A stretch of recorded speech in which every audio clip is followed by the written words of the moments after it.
Welcome to our channel. Today we how to set up pirate ship discounts for USPS packages. Quick tutorial step by step clearly.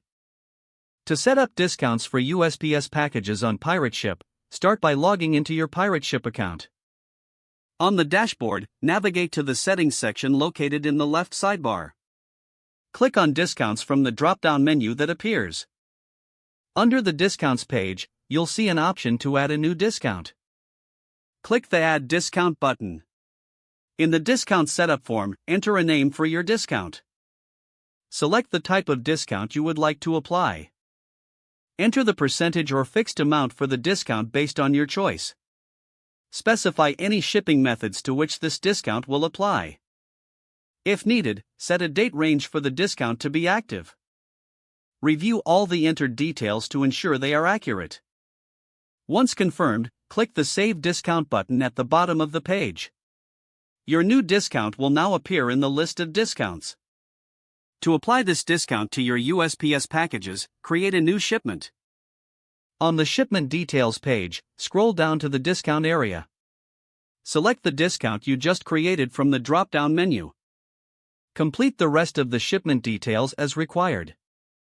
Finally, proceed to purchase your postage with the discount applied. Your USPS package will now have the discount reflected in the total cost. If the page does not load, refresh the browser or try again in a private or incognito window. Make sure you are using the correct email address, then retype it carefully to avoid small typos. If your password is not accepted, use the reset option and create a new strong password you can remember. Check your spam folder for verification or security emails, then complete any requested confirmation steps.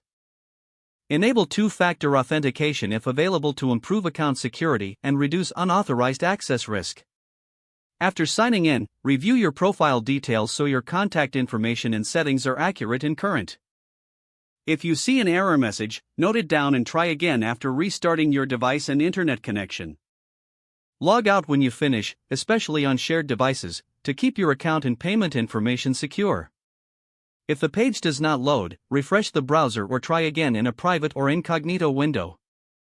Don't forget to like this video and subscribe to our channel for more step-by-step tech guides.